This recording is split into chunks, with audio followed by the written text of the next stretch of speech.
A good administrator is one who not only grasps and deals with the immediate problems, but can also foresee the problems that might emerge in the near future.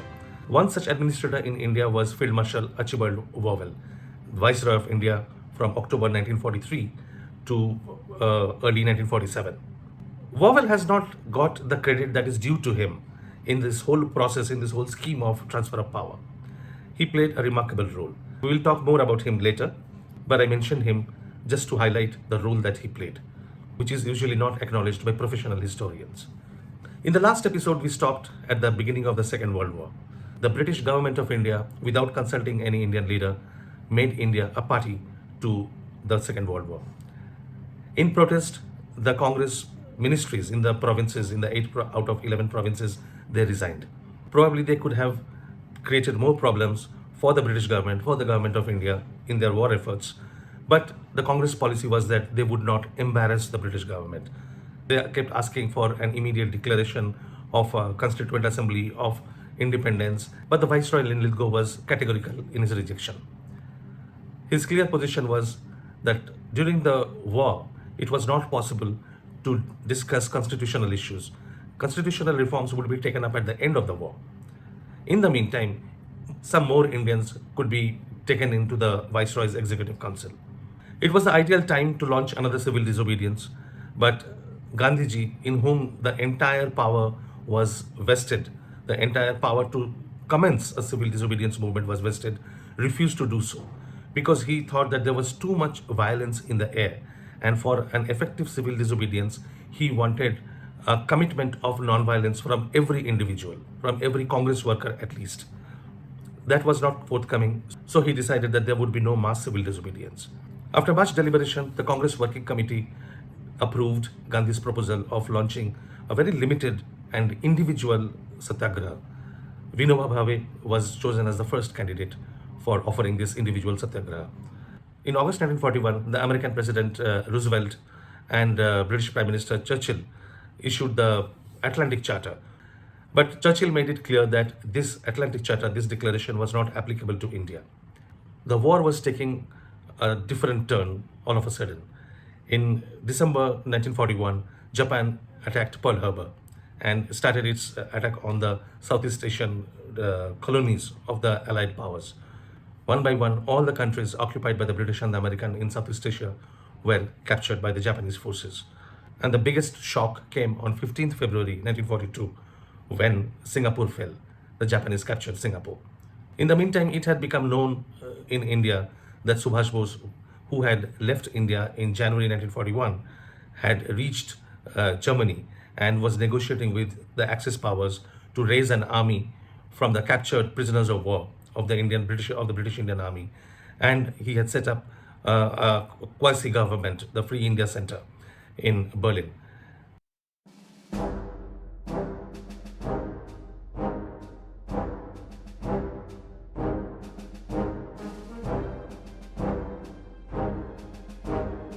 In diesem Kampf, der für Indien ein Kampf Sein oder Nichtsein ist, kann es nur einen Ausgang geben, unseren gemeinsamen Sinn. Lang leben die Dreifachmächte und ihre Verbündeten. Lang lebe das freie Indien. The fall of Singapore compelled the British government to take extraordinary measures. All this while, the same government that had denied to even discuss the constitutional reforms, the next phase of reforms, decided to send a team under Stafford Cripps to present a just and final solution to the Indian problem. After reaching Delhi, Cripps announced his plans on 29th March 1942. The crux of the proposal was that India would be accorded the status of a dominion and a constitution-making body would be set up at the end of the war. It also proposed that if any province did not want to accept that constitution, was free to move out and frame its own constitution. Basically, a plan for division of India. The princely states were also given the same right, that if they did not want to accede to the Indian constitution, they were free not to participate in an Indian constitution making process. They were free to decide whether they wanted to join the Indian Union or not. Until the constitution came into force, the British government would retain its control over vital issues like the defense of India. But leaders of different sections of the Indian people were invited to offer their constructive help in that process. This, of course, included the participation of Indians in the Viceroy's Executive Council. The Congress Working Committee rejected Cripp's proposals in its meeting on 2nd April. The Working Committee said that the proposals belonged to an uncertain future, and some of the principles were completely against the principles of self-determination, and it even contained the seeds of division of India. The Congress wanted something concrete in the present, like a national government or a constitution making process. The retention of the defense portfolio in the Viceroy's Executive Council for a British officer was unacceptable to the Congress, and all negotiations broke down on this point. And very strangely, although it rejected the Cripp's proposals, in its resolution, the Congress Working Committee admitted the right of certain areas or certain people to secede from the Indian Union. The Working Committee declared that it cannot think in terms of compelling the people in any territorial unit to remain in an Indian Union against their declared and established will. In other words, in 1942, the Congress accepted the principle of partition of India. The failure of the Cripp's mission put the Congress in a difficult spot. It was clear that the British government was not in the mood to make any sort of progress. At the same time, from Berlin, Subhas was making continuous broadcasts which opposed the Cripp's mission and was encouraging the Indian people to start a mass movement.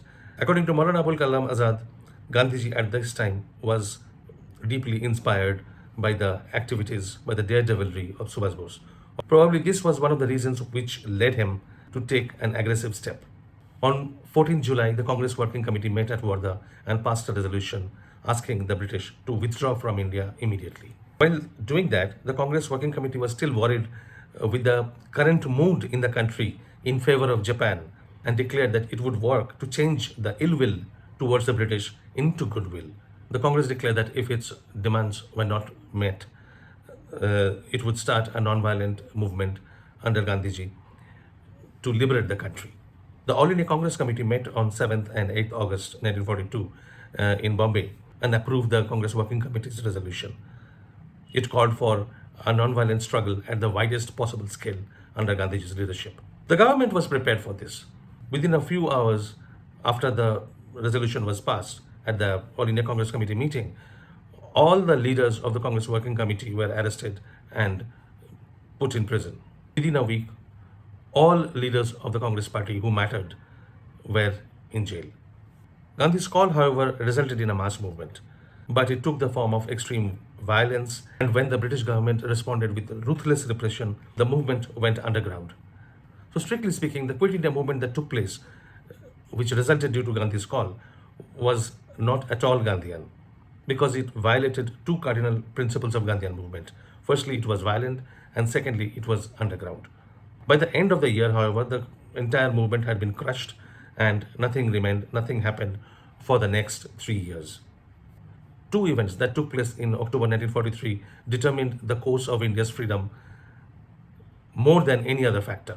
The first was Netaji Subhash Chandra Bose's journey from Europe to Southeast Asia, where he would develop a new Indian National Army and set up the provisional government of Azad Hind. And the second factor was appointment of Wavell as India's viceroy.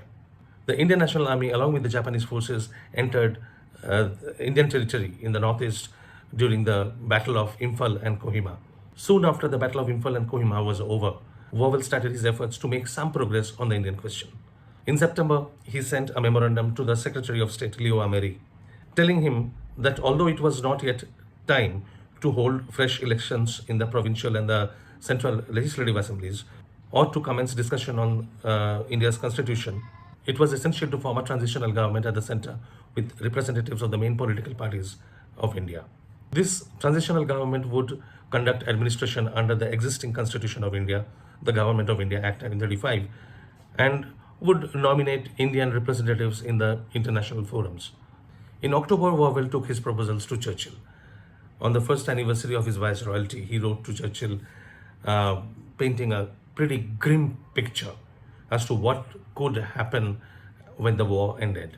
He wrote to Churchill that if England wanted to hold on to India, at least as a dominion or within the empire, within the Commonwealth, then there were certain measures that needed to be taken immediately. He explained that when the war ended, Indian soldiers who returned would be decommissioned. The industry, which had seen a sharp increase due to the war activities, would downscale. And all these activities would create a lot of resentment among the people. Also, when the war ended, Indian leaders could not be held anymore in prison. They would have to be released. And when they were released, they would create an agitation. So, all these factors combined together would create an explosive situation, which would be very difficult for the British administrators in India to handle. He was blunt in accusing the wartime government of England of treating India very badly. In his letter to Churchill, he wrote that I am bound to say, after a year's experience in my present office, I feel that the vital problems of India are being treated by His Majesty's government with neglect, even sometimes with hostility and contempt. But Wavell's attempts were stonewalled by Churchill. As late as in March 1945, Churchill told Wavell that the India issue could be kept on ice. Things changed, however, when the Labour Party resigned from the wartime coalition government on 23rd May 1945. Fresh elections in UK were scheduled in July 1945, and realizing that the Labour Party might come to power, Churchill wanted to make the first move. So just a week after the Labour Party resigned from his government, Churchill agreed to take measures on the constitutional reforms in India. On 14 June, both the Viceroy and the Secretary of State, Wavell and Ameri, announced that some interim measures were going to be taken to break the deadlock and prepare the ground for the constitution making process.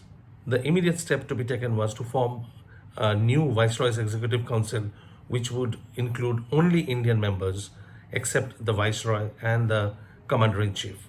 All members of the Congress Working Committee who were arrested during the Quit India movement were released. Wavell invited the Congress and the Muslim League leaders and leaders of other political groups and interest groups to Shimla to discuss the proposals.